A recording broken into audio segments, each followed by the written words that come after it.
All right, folks. Charlotte's Glory, the NASCAR Hall of Fame in the Queen City. And here is Hannah Thompson joining us from, I'm sorry, Hannah, you're in South Carolina? I'm in South Carolina, South right Carolina, outside of Charlotte. I got it right. We've been having some lively discussion this morning, so I apologize for the delay. But you go ahead and take your time. We've got plenty of time. If you want to go ahead and share your presentation.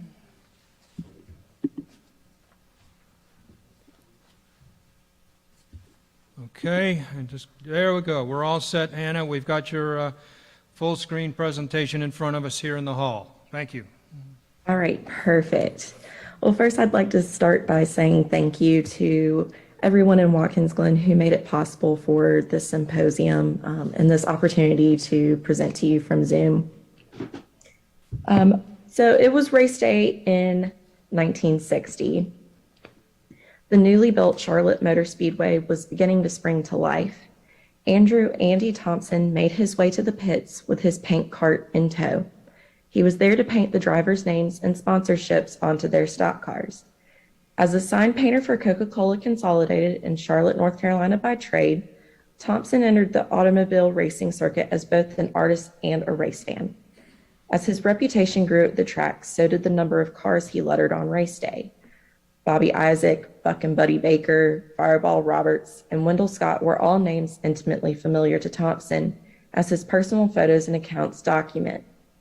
Thompson's artistry was only one of many ties NASCAR had to the city of Charlotte, also known as the Queen City, and his legacy of painting race cars continues to live on through those cars on display in the Glory Road exhibit at the NASCAR Hall of Fame located in the Queen City.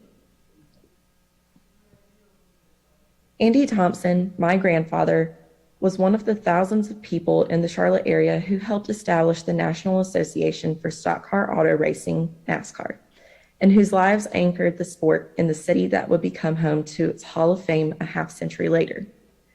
Despite its role in the development of Charlotte and in the lives of individuals like Thompson, NASCAR has attracted surprisingly limited attention from academic historians. Most of the literature written about the sport focuses on its origins from bootlegging, the illegal production, distribution, and sale of alcohol during the Prohibition era, or early organized racing efforts. In contrast, there is little scholarship that examines the relationship between Charlotte and NASCAR specifically, with primarily local historians such as Tom Hinchett or Heather A. Smith even briefly investigating the relationship. This lack of scholarship and attention to NASCAR within Charlotte is due, at least in part, to the simple fact that historians other than sports historians, such as Dan Pierce and Mark Howe, often marginalize sports history as a pop culture pastime rather than a rigorous academic discipline. I, in turn, seek to place Charlotte as a key player in motorsports, and especially NASCAR history throughout the last half century, and endeavor to answer why it took so long for a NASCAR Hall of Fame to be built. Charlotte's geography was a significant factor in the Queen City becoming a major racing hub, both through its positioning in the United States and through the abundant red clay in the Piedmont area. This geography factor, in combination with Charlotte's growing economic and cultural standing throughout the second half of the 20th century, led to NASCAR adopting Charlotte as an unofficial racing hub by 1965, as well as NASCAR executives eventually choosing Charlotte to house the NASCAR Hall of Fame in the early 2000s, solidifying the role of Charlotte in racing and NASCAR history. The NASCAR Hall of Fame's position alone testifies to Charlotte's impact on the racing industry and the racing industry's effect on Charlotte, as the Queen City itself, headed by Mayor Pat McCrory at the time, was the group lobbying the hardest for the Hall's seat in Charlotte. The Hall in Charlotte is the only Hall of Fame completely devoted to and licensed by NASCAR. Other Halls of Fame devote themselves to motorsports in general, though they may discuss NASCAR. Additionally, the NASCAR Hall of Fame is the only Hall of Fame located in Charlotte, further speaking to the importance of the motorsports industry to the Queen City. So Charlotte and the state of North Carolina have been dubbed NASCAR Valley by many motorsports fans, journalists, and historians alike. With over 90% of NASCAR teams, as well as pivotal manufacturers such as Holman Moody, located within the greater Charlotte metropolitan area, it's safe to say that Charlotte is the beating heart of NASCAR. Now, as a crash course for those who are unfamiliar with why Charlotte in particular houses the majority of race teams, it mostly comes back to geography. When tracks were still dirt and races were just beginning to be sanctioned by one governing body, it was necessary to have red clay. This particular clay was perfect for motorsports as it compacts down into a hard, slick surface that didn't allow vehicles to sink like the sandy white clay to the east or the black spongy clay to the west. It also allowed for drivers to take turns at faster speeds. Red clay can only be found in a small portion of the country, specifically in the Piedmont that runs through some of the eastern states, primarily Georgia, the Carolinas, and Virginia. Once NASCAR was founded in 1947, it was only natural for teams and parts manufacturers to congregate in one city. Daytona Beach, where NASCAR's executive offices are located, was too small and not central enough for teams to travel around the country easily for races. Auto racing was already a distinctly southern sport due to the abundant red clay, and it was therefore not likely for NASCAR Valley to settle outside of the Piedmont. Charlotte is directly in the center of the eastern seaboard, equidistant between New York City and Miami, and houses 53% of the nation's population within 650 miles. By the 1980s, Charlotte Douglas International Airport had grown into a large, bustling hub.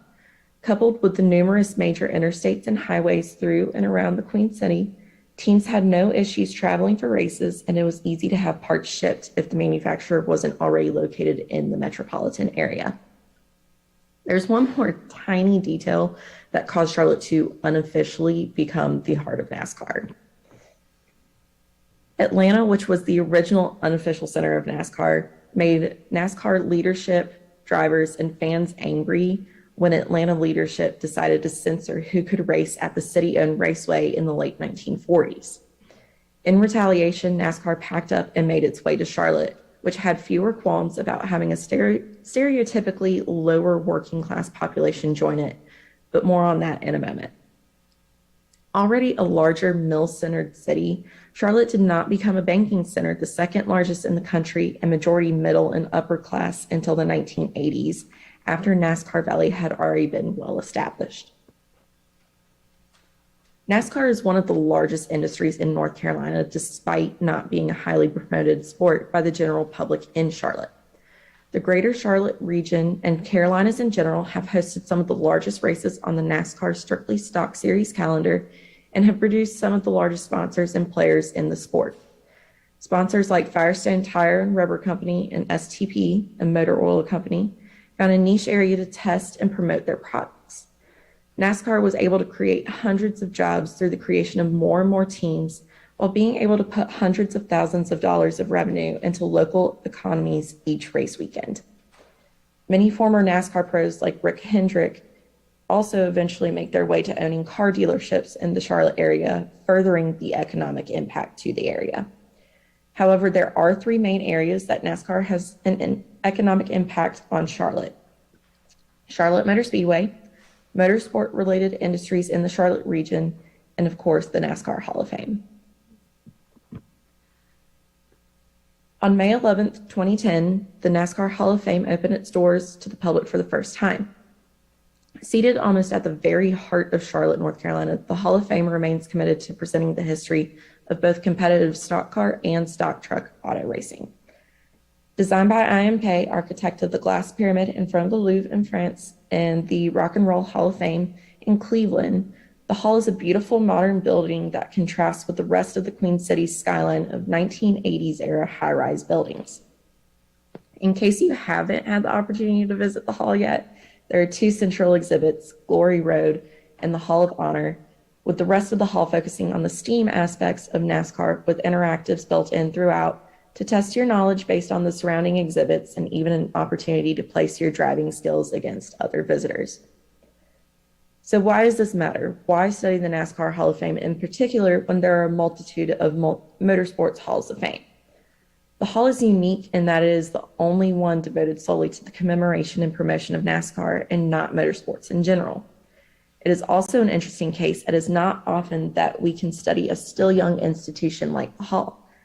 The last decade has seen a large number of changes for NASCAR and the Hall of Fame, particularly to the induction process and the added emphasis on STEAM education, making it an ideal time to examine the Hall and its progress since inception in 2001. When the NASCAR Hall of Fame was first proposed in the early 2000s, there was quite a bit of speculation surrounding where it would be placed. The final three contenders were Charlotte, Atlanta, and Daytona Beach, though Kansas City and Richmond were also considered in the early days. Compared to Atlanta and Daytona, Charlotte may not seem like the most logical place to put the Hall of Fame. However, as I stated earlier, Charlotte had already been dubbed NASCAR Valley decades prior to this announcement due to the high volume of motorsports activity within the area. The proximity of a large international airport and major interstate roadways assisted in placing NASCAR within the Queen City back in the 1960s and earlier days of NASCAR. A 2006 New York Times article noted that Brian France, the chairman of NASCAR at the time, had stated both Atlanta and Charlotte were ideal for the Hall, but never mentioned Daytona Beach, most likely due to its limited fan traffic and being off the beaten path, despite being the cradle of the NASCAR organization and within driving distance of other Florida attractions, therefore leaving Atlanta and Charlotte as the last two possible locations for the Hall. However, noted motorsports and NASCAR historian Dan Pierce claims that Atlanta lost the bid for the Hall in 1945 before a Hall of Fame was even imagined.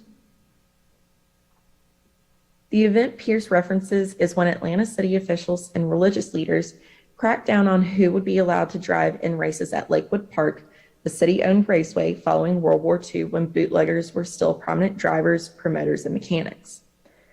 Additionally, the Atlanta middle class were trying to distance themselves from anything reminiscent of the Southern reputation of being poverty-stricken and majority working-class population.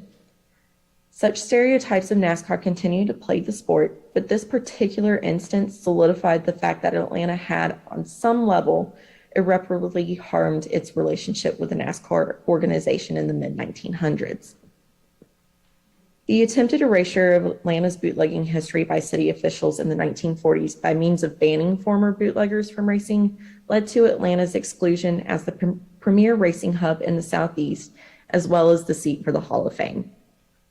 Comparatively, the historic aspect of the positive relationship between Charlotte and NASCAR, the public funding guaranteed by city officials that NASCAR leadership was looking for, and the fact that over 90% of racing teams are also housed in and around the city, all ultimately resulted in NASCAR officials choosing Charlotte for the location of the Hall of Fame, as the officials felt that these reasons spoke to the true history of NASCAR, which is a large factor of the Hall of Fame's purpose. One of the largest factors in choosing a final location for the Hall was which city had the sustainability for the Hall 15, 20, 35 years down the road. All three final contenders had the potential for that sustainability, making them all viable options. However, Atlanta and Charlotte have a slightly higher ability to support the Hall long-term, as they constantly see new construction and new attractions that draw visitors from all over. The majority of fans interviewed at the 2006 Daytona 500 even said they would prefer Charlotte of the three contenders to have the Hall, mainly due to the number of race shops in the area. Luckily for those particular fans and for Charlotte, the Queen City was chosen by NASCAR leadership later in 2006. The city of Charlotte owns the Hall, and the Charlotte Regional Visitors Authority, not NASCAR, runs it. While NASCAR does not receive any of the Hall's direct revenue, there were major benefits to the Queen City owning and operating the Hall. The Hall of Fame overall cost $189 million, which included the Hall, ballroom in the convention center, office space, and a parking deck. Charlotte guaranteed public funding to take care of the entire cost by raising the hotel occupancy tax by 2%, private bank loans, and through the selling of state-held land parcels, though NASCAR did end up purchasing the office space from the city and now run almost all of their media operations out of the Charlotte offices. NASCAR does, however, still receive the byproducts of increased fan activity within the city around races, as there are at least 2 races in Charlotte every year, as well as getting younger demographics involved with auto race culture through school and extracurricular group field trips. NASCAR also intended for the Hall of Fame to assist in increasing NASCAR's fan base to what it was before Dale Earnhardt's death. Though it is still difficult to gauge pure fan base versus visitors to the Hall, which includes school field trips, non-fan base groups, people using I-77 en route to Florida, travelers coming through Charlotte Douglas International Airport, and visitors to the convention center in the same complex as the Hall. The Hall's mission statement notes that the Hall aims to drive economic impact for the Charlotte region, honor the heritage and history of NASCAR, and cultivate loyalty for both the NASCAR Hall of Fame and NASCAR through delivering a multifaceted experience that is interactive, entertaining, educational, immersive, and engaging. While the statement is worded generally enough to address all audiences, it also aims specifically to create new fans through its third point to cultivate loyalty. NASCAR fan numbers have decreased for a number of reasons, including other, more diverse ways of spending leisure time, growing costs of fuel, lodging, and accommodations, and an aging fan base. Additionally, the tragedy of Earnhardt's death in 2001, as well as other superstar drivers' retirements, caused the fan base to decline after its peak in 2005. The Hall of Fame attempts to supplement the fan base by appealing to those demographics typically not found within the sports fan base. The CRVA, who run the Hall, were gracious enough to give me access to the fiscal reports since 2017, that there was some data from 2015 included in the 2017 report. Despite CRVA claims that visitor numbers have grown over the years, the reports show that visitor numbers have continually been decreasing at a marginal rate. For reference, the NASCAR Hall of Fame had over 275,000 visitors during its first full year in operation, with the number of visitors coming in second only to the Baseball Hall of Fame in Cooperstown, New York. In 2019, the last full financial year on record for the Hall, there were around 70,000 visitors, if my calculations are correct, though the CRVA is not specific about visitor numbers past the first year or two of the Hall's operation. As a point of reference, other sports Hall of Fames see anywhere from over double to quadruple that number of visitors in a year. However, the first 12 months after the NASCAR Hall of Fame reopened in September 2020 saw over 90,000 visitors, a roughly 35% increase over 2019's visitor numbers. And there is still room for that number to grow. There are almost 150,000 students in the Charlotte-Mecklenburg School District alone, which is where Charlotte and the Hall of Fame are located. For fiscal year 2021, the Hall of Fame saw just under 11,000 students, not exclusively from the Charlotte-Mecklenburg district, with this number continuously declining for the last several years. The pandemic and subsequent innovations museums have had to create because of the pandemic provide potential for the Hall's educational outreach to grow exponentially. Educational outreach and bringing in families as new visitors because of these students is vital to the ongoing sustainability of the museum, which was discussed in 2006 when choosing a final location for the Hall. The overall decrease in visitorship and educational programs could be from a multitude of factors such as lack of inclusivity and diversity in honorees, the slow change in certain exhibits such as Glory Road, which only changes every 3 years, or other cheaper educational opportunities in the area. The number of visitors to the NASCAR Hall of Fame has dropped off since the inaugural year, despite the Hall's staff increased awareness of Charlotte's largely middle-class population with exhibits designed with diverse demographic engagement in mind. Because the middle-class population is not the primary demographic drawn to NASCAR as a sport, and by extension, its other attractions like the Hall, spaces like the Hall are an instrumental way of growing both knowledge and the fan base of the sport. More traditional NASCAR forums like Charlotte Motor Speedway are still a large factor of the economic and cultural impacts of motorsports on Charlotte, but the Hall of Fame reaches demographics that would not feel quite at home at the Speedway due to stereotypes surrounding the sport as a white, Southern, and lower class sport, continuing the original narrative of NASCAR as a working class sport. As of 2004, when this graphic in front of you was printed, There were more than 400, almost 700 by 2012, motorsports-related businesses in the Charlotte region, 90% of NASCAR teams in the Charlotte region, and 2,750 motorsports industry jobs in the Charlotte region. And then there were over 20,000 by 2012, exemplifying exponential growth of the motorsports industry in the Queen City. The majority of these are located in Mooresville and Concord areas where teams are located. Likewise, the motorsports industry in the state of North Carolina in 2003 had 12,292 jobs directly related to the motorsports industry, created 24,406 new jobs in North Carolina, and generated over $5 billion in revenue, a steady figure for at least the last 20 years, with salaries for those in the motorsports industry in the top 3.6% of highest earnings. As the exponential growth of job opportunities in the industry continues to rise, so does the concentration of motorsports businesses within the Charlotte area. Despite this clipping before you being almost 20 years old, there is still a high concentration of motorsports-related businesses, including NASCAR-specific businesses and teams in the same general areas. Some of the teams have moved since 2004, though others have moved into the Charlotte area since. Over the last 5 years, the economic impact of the hall was at a high with $72 million for the Charlotte area and $39.1 million in direct spending. As of 2019, the museum had a roughly $58.3 million economic impact on the city, with visitors traveling an average of 564 miles to get to the city. In addition, visitors averaged a 3-day overnight trip, with approximately 37% of visitors coming to Charlotte with the primary intention of visiting the hall. These visitors also averaged an expenditure of $830 per party in the city. Both the direct and indirect economic impact of the hall and motorsports have decreased in recent years.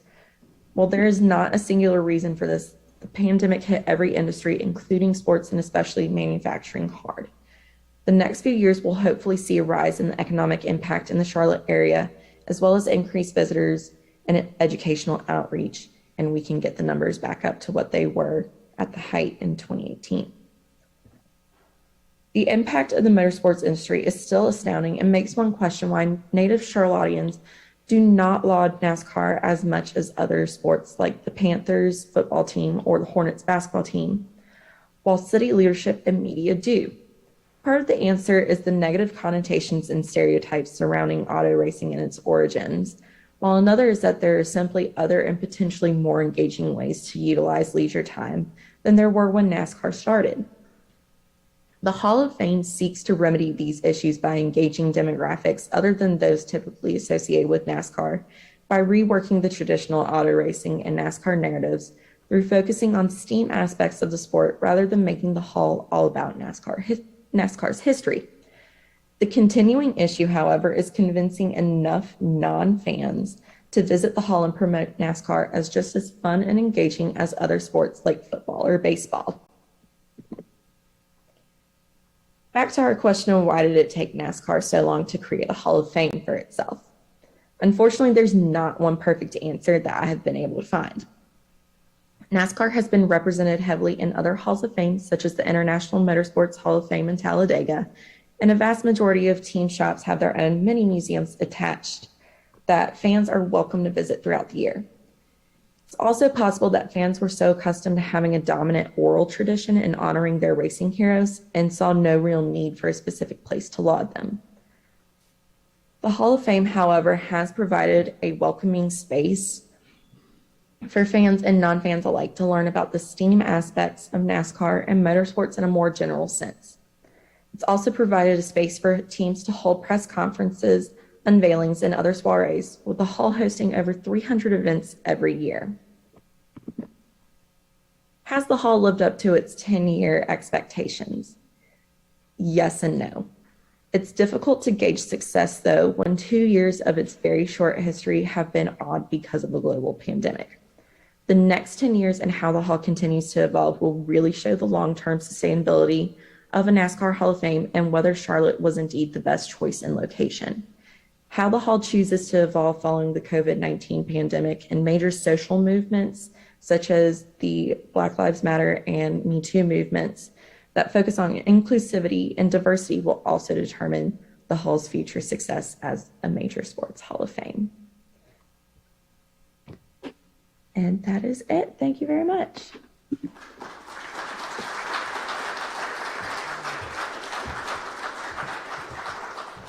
Thank you, Hannah. Thank you. Any questions from the audience? Would you mind walking up? Hannah, for the best audio question and answer procedures here, we're having the person asking the questions come up to the podium. So otherwise, you're not going to hear it. I'm going to have to repeat it on and on. State your name, please. I'm Tom Schmay. I was Executive Director of the National Sprint Car Hall of Fame and Museum in Knoxville, Iowa for 19 years and then curator for another 9. Our perception at the time that Charlotte was successful in getting the bid was that it was a absolute lowball application, that there was no way that it was financially sustainable. Just sitting here today, I brought up an article in the Charlotte Observer, October 16th, 2019, by Jen Rothacker. The title is "Everybody is Losing Money on the NASCAR Hall of Fame." It talks specifically about the dollars and the deals with NASCAR to waive, some of the revenue. It says right in the article in the Charlotte Observer that the Hall of Fame lost $1 million each year for the first 5 years. Do you know? I mean, you said that it's hard to get those financials now, but even pre-pandemic, do you know what it was losing in a year or what it was making in a year? I do not know the specific numbers. CRVA has been very close-lipped on all of their financial records. I do know that they promote the Hall of Fame as being one of their most successful, take that how you will, endeavors that they run. They run some of the major entertainment centers within the city. I do know that the earlier years they were losing money at the Hall of Fame. It's continued to be a struggle.